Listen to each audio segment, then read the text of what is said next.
What's up, everybody? Welcome back to Cinema Sermons. My name is Kevin, and today we are going to count down my top 10 horror movies to watch during the spooky season.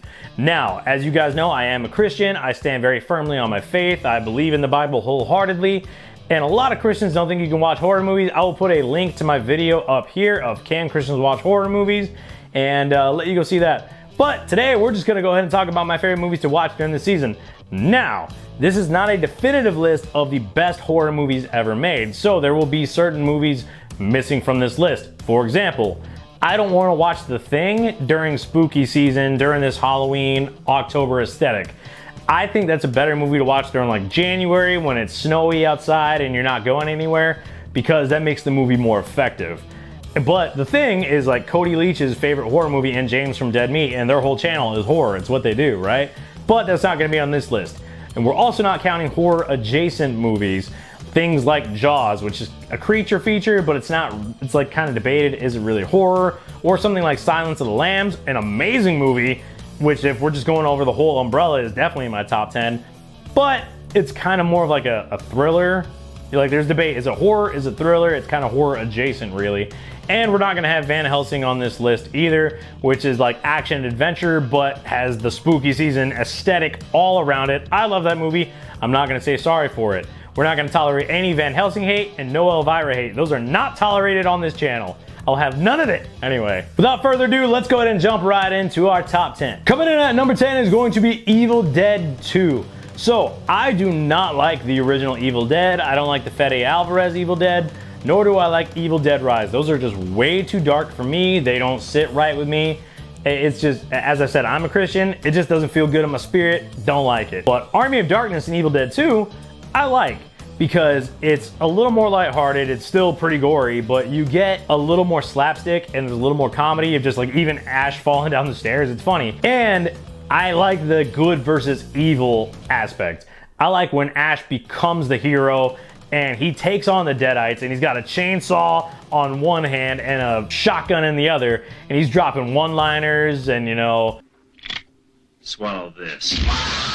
I love it. I love seeing good versus evil and good take on evil, and that makes me enjoy this movie a lot more. So that comes in at number 10 for me. Coming in at number 9 is going to be John Carpenter's The Fog. As you guys know, I love that creative team of director John Carpenter, producer Deborah Hill, and director of photography Dean Cundey.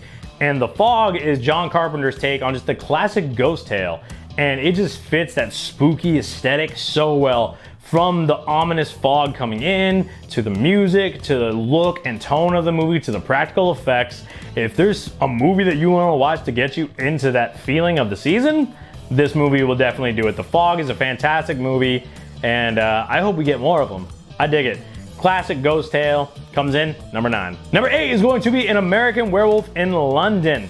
So this is the definitive werewolf movie in my opinion. It is the best werewolf movie. The dialogue and banter back and forth between David and Jack, they seem like actual friends. They seem like buddies who could actually hang out together.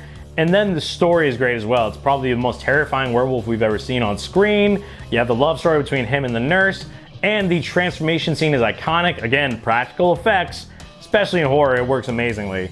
And even to the point now, I was watching a Hodge Twins video earlier today, and they were talking about American Werewolf in London, and that came out over 40 years ago. That's how great this movie is, how lasting it is. It's one of the best horror films of all time, one of my favorite. Basically 9 and up are my favorite horror films of all time. Just, if we did this regular list of my favorite horror movies, number 10 would have been The Thing. Anyway.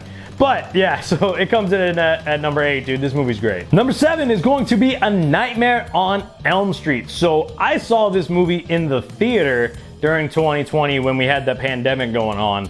And I was able to put myself in the mindset of watching this for the first time in 1984, imagining that I didn't know who Freddy Krueger was and I didn't know where the story was going, and being able to watch it on the big screen and kind of put myself in that mindset made this movie so much more effective. Nightmare on Elm Street 3 is a really good sequel. It's probably the best sequel in any horror franchise, and it has a better pacing, but especially after my experience in 2020 watching this movie on the big screen, there's no way that the original Nightmare on Elm Street does not come in at number 1 for my favorite of that franchise, and comes in at number 7 of my favorite horror films, especially for this season of all time. Freddy Krueger is an absolute icon. It has Johnny Depp. Heather Langenkamp plays Nancy, which is one of the greatest final girls of all time, which if you guys want to see my list of top 10 final girls, let me know down below. I would absolutely love to do that.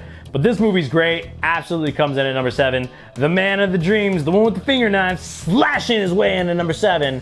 A Nightmare on Elm Street. Coming in at number 6, right above that, is Friday the 13th Part 6, Jason Lives. I will put a card up here to my Friday the 13th ranking, but spoiler alert, this one comes in at number 1. It is my favorite movie of the franchise. I think it's the best one. CJ Graham does an excellent job as Jason Voorhees. They do that pairing very well of having Jason be terrifying, but a lot of jokes made at the movie. They knew what it was at this point. They knew not to take this movie too seriously. And they don't take themselves too seriously, but they always take Jason seriously, which translates really well into the screen. So when you're ready to watch a movie to get you into the season, which they actually filmed this during the fall, just in 1980, whatever they filmed it in. I don't know. So even though it's supposed to take place during the summer, it has a good fall aesthetic. So when you want to watch a movie during the spooky season, this movie gets you right into it. And I think it's the best Friday movie of the franchise. So yeah, coming in at number 6. Friday the 13th Part 6, Jason Lives. Coming in at number 5 is the movie Poltergeist. So supposedly this was directed by Tobe Hooper. A lot of people think it was directed by Steven Spielberg behind the scenes and he just didn't get credit for it. Even if he only produced, this movie's got Spielberg written all over it. It is a classic haunted house tale, and I think it does it better than any other haunted house tale ever does. This movie's iconic. It's referenced in The Simpsons. It's referenced in other TV shows. It's referenced in other movies. It is a pop culture icon. Like if you talk to anybody in their like mid to late 40s and early 50s, they remember the first time they saw this movie and probably how much that clown scene scared them. Talk to them about it. That and the Thriller video. They remember what they were doing when Thriller came out too. Ask somebody in their late 40s, early 50s in your life what they were doing when Thriller came out. I guarantee you they're gonna tell you exactly what they were doing.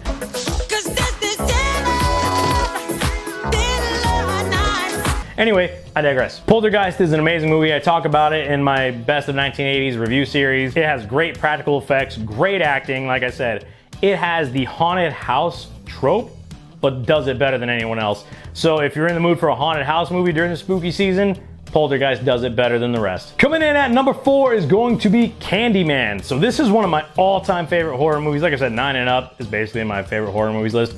Anyway, this movie's fantastic, and it's so layered because you have it serving as an allegory for inner city violence, because in the movie they're like, oh, well, these people just kind of associate, you know, the day-to-day violence with the Candyman, but that's not real. It serves as an allegory for that, of affluent white people not being able to understand what goes on in the inner cities, and serves as a metaphor for redlining, gentrification, all those things. You cannot separate racism from the character of Candyman, nor should you ever. And this movie definitely talks about that and addresses it in a very artistic way and subversive way, which I really thought was great. But then about halfway through the movie, it really turns into this character really messing with Helen. Like, even if she survives this movie, her life is ruined.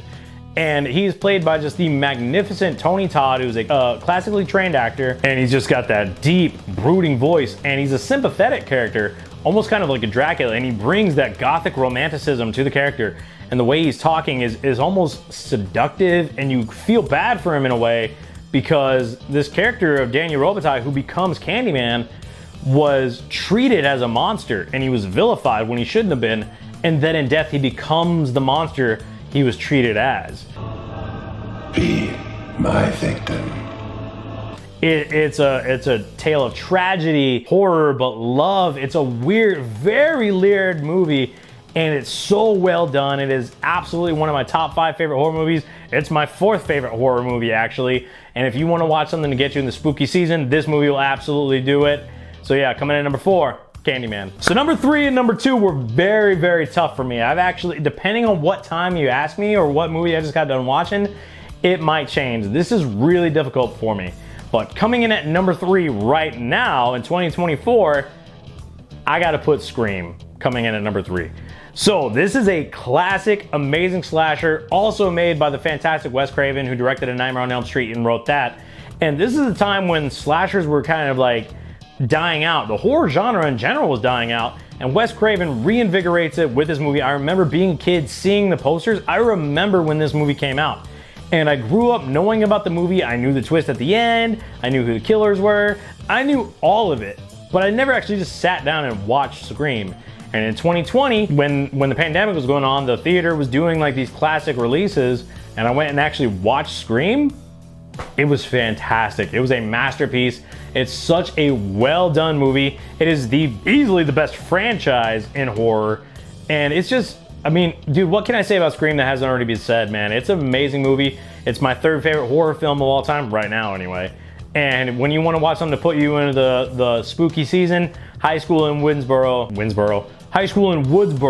will definitely do it. So, coming in at number 3 is Scream. But coming in at number 2 is my favorite vampire movie of all time, The Lost Boys. This movie is what kind of really kick-started that sexy vampire aesthetic and really kicked that off to what was going to then become Twilight and things like that. This movie just has a star-studded cast, and the feel and aesthetic, it's so 80s, right? Like, Lost Boys is one of the most 80s movies of the 80s, but dude, it's just got such a good feel. And I watched it last year on Halloween with my mom and stepdad, and when we were watching it, I was like, oh my gosh, I forgot how much I really actually love this movie. It blows me away that Sean Chandler doesn't really like it that much, and that James and Chelsea from Dead Meat just kind of watched it for the first time in the past couple of years, because I grew up with this movie. It's amazing. I love it. It puts you into that feel. It puts you into that aesthetic. If you want to get ready for spooky season, this movie will do it.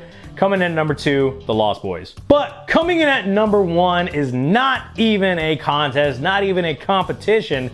My favorite horror movie of all time, and the quintessential movie to watch not only during this season but on Halloween, is 1978's John Carpenter's Halloween. It is a very basic story of a killer stalking babysitters, but you have this character of Michael Myers, who's the embodiment of evil. He's not really quite human. In this first movie, he hasn't jumped fully into supernatural yet. He's still just a man, but he's not really just a man. There's something wrong with him. As Loomis says, he had the blackest eyes, the devil's eyes. And what was living behind that boy's eyes was purely and simply evil. And you get Jamie Lee Curtis as the OG Scream Queen, Laurie Strode, one of the best final girls of all time. And she ends up really protecting these kids, you know, do as I say, and saving the kids, fighting pure evil and beating pure evil and getting away from it. But dude, this movie is just caked in fall aesthetic. And again, during 2020, I went to go see this movie in the theater, and I remember watching it because the beginning is pretty slow, I'll give you that. I was watching it and I was like, is this movie as good as I remembered it being? Like, am I just tripping, or is Halloween actually good?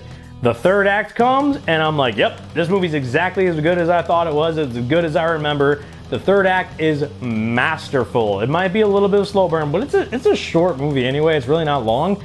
But is a masterful third act after that slow build, completely worth it. It is the best movie to watch on Halloween for the spooky season. So when it comes to the best movies to watch during this season and my favorite horror movies of all time, 1978's John Carpenter's Halloween is a cut above the rest. But that is all I have for today. Please let me know down below your favorite horror movie and what you want to watch during this spooky season. Please give this channel a like and subscribe. It helps out the channel tremendously. And remember, I love you, Jesus loves you. That's our story and we're sticking to it. See you guys.